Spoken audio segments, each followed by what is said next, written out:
A couple years ago,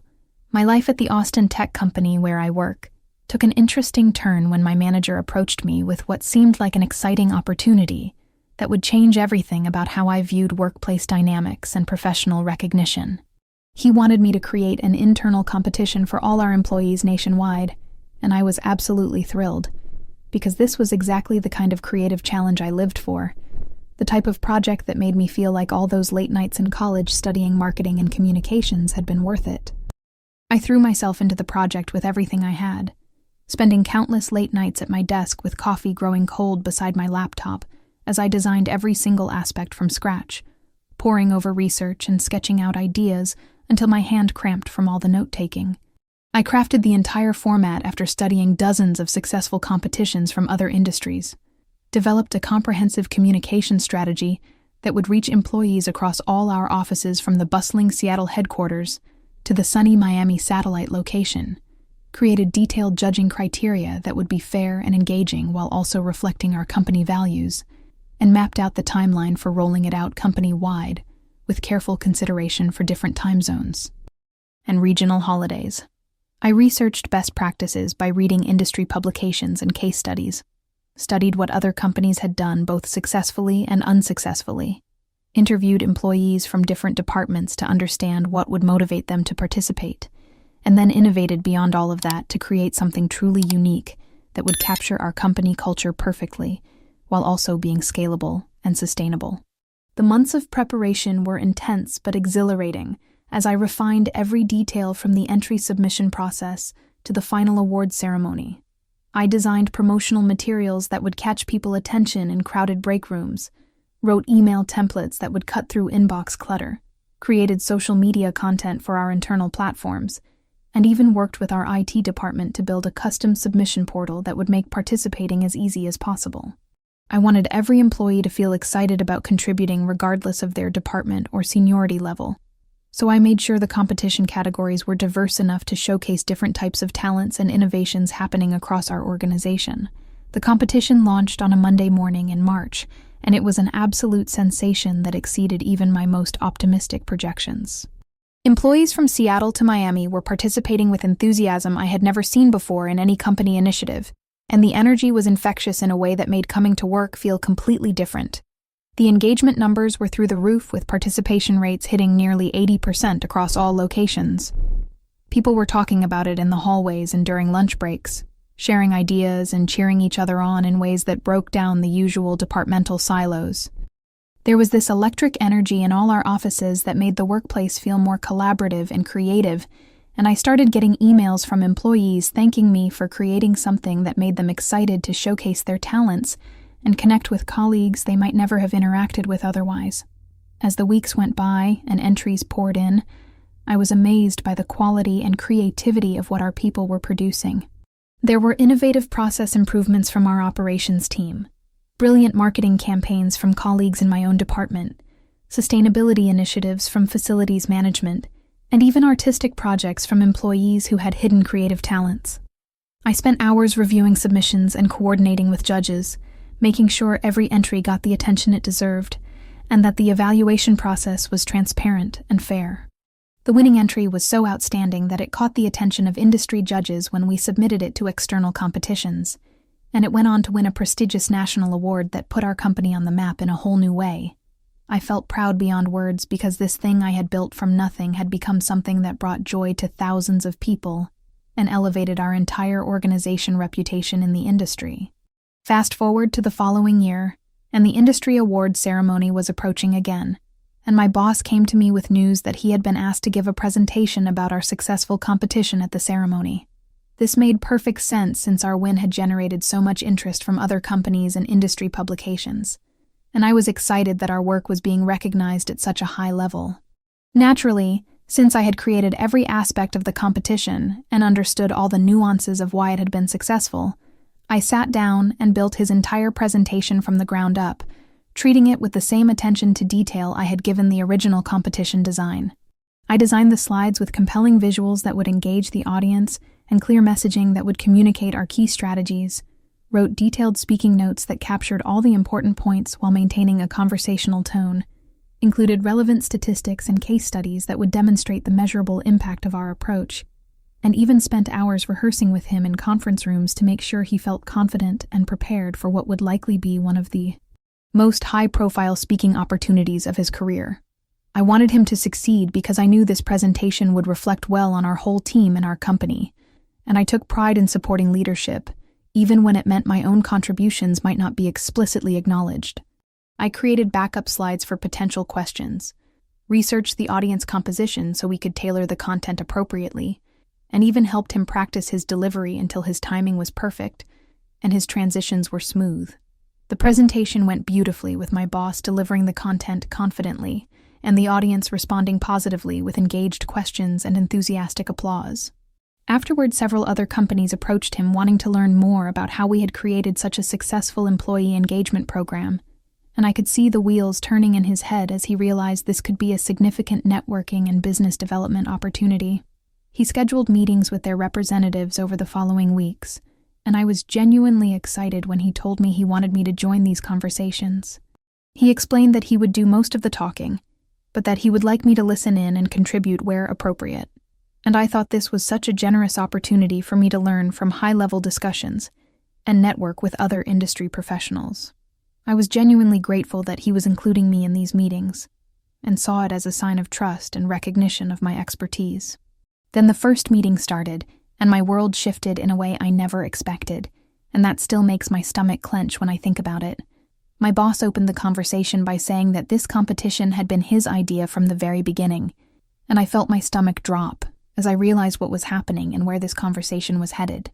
He proceeded to talk for what felt like an eternity, maybe 15 minutes or more, about his supposed vision and how he had supposedly led the strategy from day one, weaving an elaborate fiction about his creative process and strategic thinking that bore no resemblance to the reality of how the project had actually developed.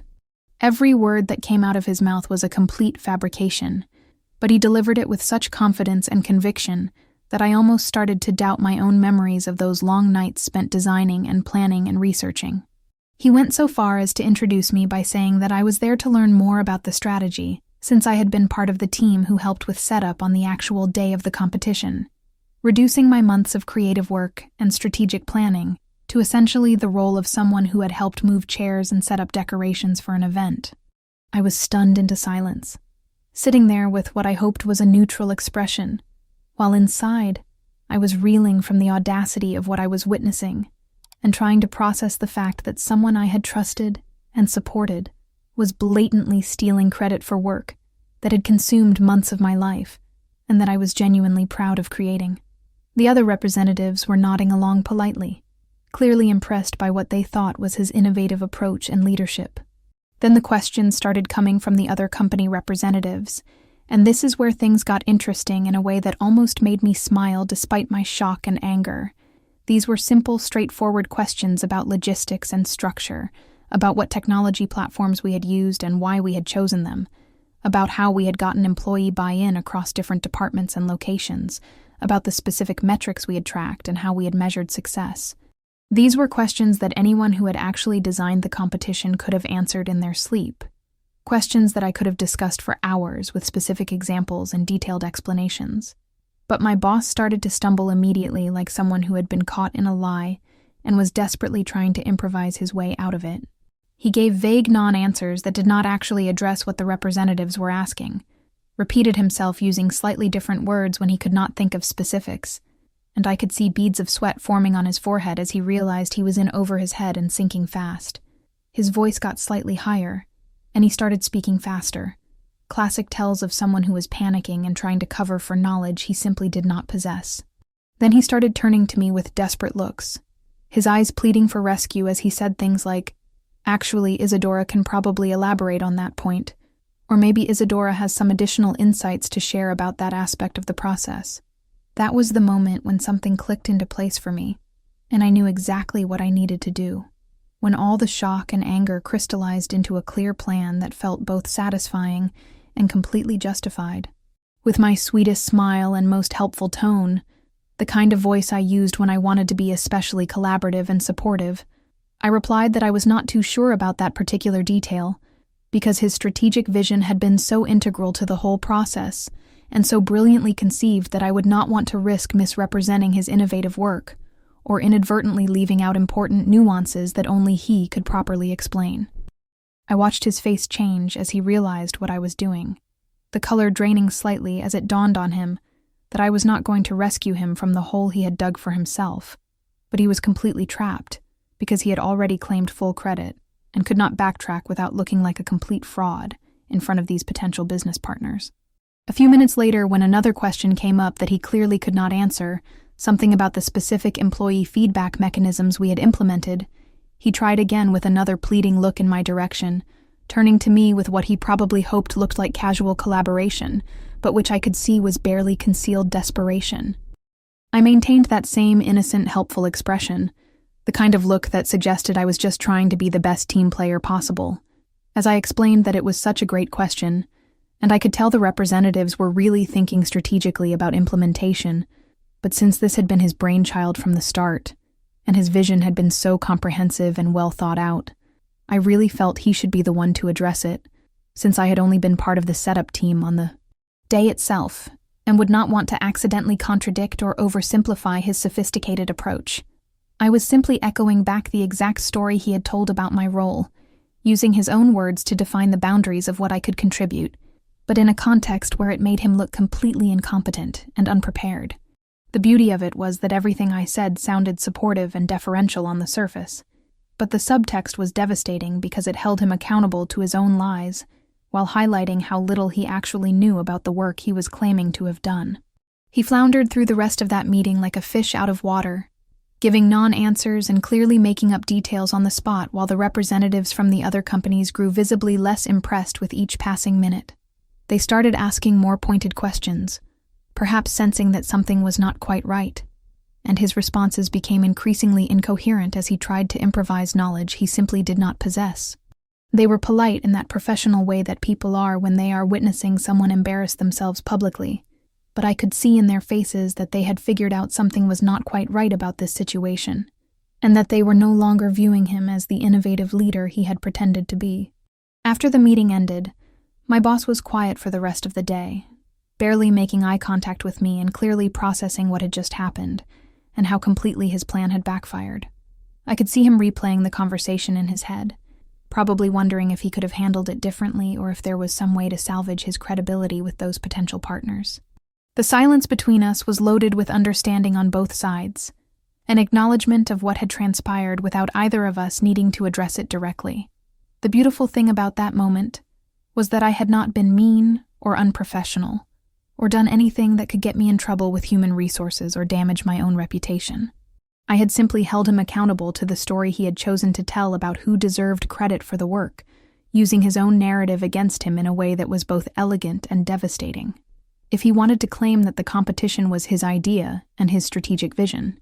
then he needed to be able to back that up when people asked detailed questions about the implementation and methodology. If he wanted to minimize my role to just helping with setup,